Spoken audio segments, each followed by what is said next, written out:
Hi friends, easy veg రెసిపీస్కి తిరిగి స్వాగతం. ఇవాళ నేను చూపించబోయే మరో రెసిపీ చింత చిగురు పప్పు. చింత చిగురు ఇప్పుడు అంటే మే జూన్ నెలల్లో బాగా దొరుకుతుంది. చాలా అపురూపం కూడానండి ఇది. చింత చిగురులో మనకు కావలసినన్ని పోషకాలు ఉంటాయి. సి విటమిన్ ఎక్కువగా ఉంటుంది, అలాగే కాల్షియం ఉంటుంది, యాంటీ ఆక్సిడెంట్స్, డైటరీ ఫైబర్స్ అన్నీ చాలా పుష్కలంగా ఉంటాయి. అందుకని సీజన్లో దొరికినప్పుడు వీలైనన్ని సార్లు దీన్ని పప్పు, పచ్చడి, పొడి అలా చేసుకొని మనం వాడుకుంటూ ఉండాలి. ఎక్కువ కొనుక్కొని నిలవ కూడా ఉంచుకోవచ్చు.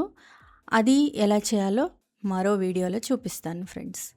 ఈ చింత చిగురు పప్పు చేసుకోవడం చాలా తేలిక. ఉల్లిపాయలు, వెల్లుల్లిపాయలు అలవాటు లేని వాళ్ళు అవి రెండు స్కిప్ చేసి కూడా చేసుకోవచ్చు. మరి ఈ చింత చిగురు పప్పు ఎలా చేసుకోవాలో చూద్దామండి. చింత చిగురు శుభ్రంగా పుల్లలు లేకుండా క్లీన్ చేసుకోవాలి. ఇలా లేతగా పుల్లలు ఉంటే పర్వాలేదు, ఉంచేసుకోవచ్చు. కానీ పెద్దవిగా ఉన్నవి మాత్రం తీసేసుకోవాలి. ఇలా క్లీన్ చేసి పక్కన పెట్టుకున్న తర్వాత పప్పు చేయడానికి 1 కప్పు పప్పు ముందర నానబెట్టుకోవాలి. కందిపప్పు వాడతాం దీనికి.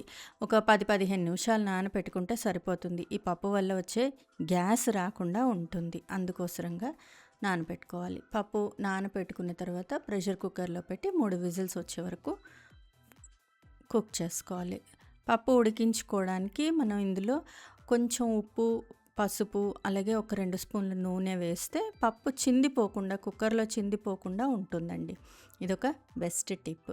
పప్పు శుభ్రంగా ఉడికిపోయిన తర్వాత చూడండి 3 విజిల్స్ వచ్చి ఉడికిపోయింది. ఇప్పుడు దీన్ని బాగా కలిపేసి దీన్ని ఎనపడం అంటాం మనం. నీరు తీసేసైనా ఎనుపుకోవచ్చు, లేదా నీరుతో అయినా కూడా నీట్గా బాగా ఎనిపేసి పక్కన పెట్టేసుకోవాలి. ఇప్పుడు తాలింపు వేయడం చూద్దామండి. ముందరగా అడుగు మందంగా ఉండే ఒక బాణలి తీసుకొని అందులో నూనె వేసి వేడి చేసుకోవాలి. నూనె బాగా వేడెక్కిన తర్వాత 1/2 టీ స్పూన్ చొప్పున ఆవాలు, జీలకర్ర 2 వేసి వేయించుకోవాలి. తర్వాత ఎండుమిరపకాయలు ఇవన్నీ వేగుతూ ఉన్నప్పుడు కొద్దిగా ఇంగువ అన్నీ వేసి వేయించుకున్న తర్వాత కరివేపాకు, అలాగే 2 లేదా 3 పచ్చిమిరపకాయలు చీల్చుకుని వేసుకోవాలి. మనం కారంగా ఉన్నాయి అనుకుంటే తక్కువ వేసుకోవచ్చు. ఇవన్నీ వేసుకున్న తర్వాత ఇవి వేగుతూ ఉన్నప్పుడు సన్నగా తరిగి పెట్టుకున్న ఉల్లిపాయలు చిన్న ముక్కలుగా కట్ చేసుకోవాలి. ఉల్లిపాయలు, వెల్లుల్లిపాయలు తినే అలవాటు లేని వాళ్ళు ఈ ఉల్లిపాయలు స్టెప్ స్కిప్ చేసేయచ్చండి. ఉల్లిపాయలు బాగా పచ్చి వాసన పోయేదాకా లో ఫ్లేమ్లో పెట్టి వేయించుకోవాలి. ఇవి బాగా వేగిపోయిన తర్వాత చింత చిగురు వేసుకుంటాము.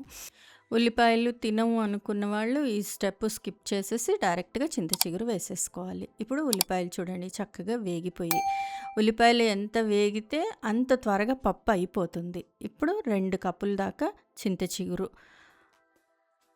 శుభ్రం చేసి పెట్టుకున్నాను కదా రెడీగా, ఆ చింత చిగురు వేసి వేయించుకోవాలి. చిగురులో చిన్న పులుపు ఉంటుంది, సో అందుకని త్వరగానే వేగిపోతుంది. అయినా ఇంకొంచెం పులుపు కావాలి అనుకుంటే టొమాటో వేసుకోవచ్చు, లేదా చింతపండు పులుసు అయినా వేసుకోవచ్చు. నేను ఇవాళ అవేం వేయటం లేదు, ఈ పులుపే సరిపోతుంది అనిపిస్తుంది. చూడండి ఎంత త్వరగా వేగిపోయిందో చింత చిగురు. ఇప్పుడు ఇందులో కొంచెం పసుపు, రుచికి సరిపడా ఉప్పు, మెత్తటి ఉప్పు అయినా వేసుకోవచ్చు, రాళ్ళ ఉప్పు అయినా వేసుకోవచ్చు, అది మళ్ళీ మన చాయిస్ అండి. కొంచెం నీరు పోసి లో ఫ్లేమ్లో కానీ మీడియం ఫ్లేమ్లో కానీ ఉడికించుకోవాలి. ఒకసారి బాగా కలిపేసిన తర్వాత కొద్దిగా నీరు ఒక 3/4 కప్పు దాకా నీరు పోసానండి. చిగురు పూర్తిగా వాడిపోయింది చూసారు కదా. ఇంకా ఉల్లిపాయలు ఉడకటమే మనకి మిగిలింది. సో ఉల్లిపాయలు ఉడకడం కోసరంగా కొద్దిగా నీరు పోసుకొని మీడియం ఫ్లేమ్లో పెట్టి మూత పెట్టి ఉడికిస్తే తొందరగా ఉడుకుతాయి. ఇప్పుడు దీనిలో 1 టీ స్పూన్ దాకా కారం వేస్తానండి. వెల్లుల్లిపాయలు ఇక్కడ వేయలేదు, తాలింపులో వేస్తాను, అది కూడా స్కిప్ అవ్వకుండా చూడండి. మూత పెట్టి చక్కగా ఉల్లిపాయలు ఉడికేదాకా ఒక 10 నిమిషాల పాటు లో ఫ్లేమ్లో జాగ్రత్తగా మధ్య మధ్యలో కలుపుతూ ఉడికించుకోవాలి. చూడండి చక్కగా ఉడికిపోయాయి, ఉల్లిపాయలు కూడా ఉడికినట్టు అయిపోయాయి, మెత్తగా అయిపోయాయి. ఇప్పుడు మనం ఉడికించి ఎనిపి పెట్టుకున్నాం కదా పప్పు, ఆ పప్పు కూడా వేసి దీనిలో కలిపేసుకోవాలి. మనకి నచ్చితే పెసరపప్పు కూడా వేసుకోవచ్చండి దీనిలో, ఒట్టి కందిపప్పే కాకుండా. నేను ఇవాళ కందిపప్పు, ఎర్ర కందిపప్పు వేసాను. ఇవి రెండే కాకుండా పెసరపప్పు కూడా వేసుకుంటే పప్పు టేస్ట్ చాలా బాగుంటుంది. పప్పు వేసి కలిపేసిన తర్వాత ఒక 5 నుంచి 10 నిమిషాల పాటు మీడియం ఫ్లేమ్లో ఉడికించుకోవాలి. పప్పు అంటున్నాం కాబట్టి కొంచెం గట్టిగా వస్తేనే టేస్ట్ బాగుంటుంది, టెక్స్చర్ కూడా బాగుంటుంది. చూడండి, నీరంతా ఎగిరేదాకా ఉడికించుకోవాలి. ఇలా కళాపెళా ఉడికితే పప్పుకి రుచే వేరు. ఇప్పుడు పప్పు కరెక్ట్ కన్సిస్టెన్సీలోకి వచ్చేసింది. ఇది చల్లారాక ఇంకొంచెం గట్టిపడిపోతుంది.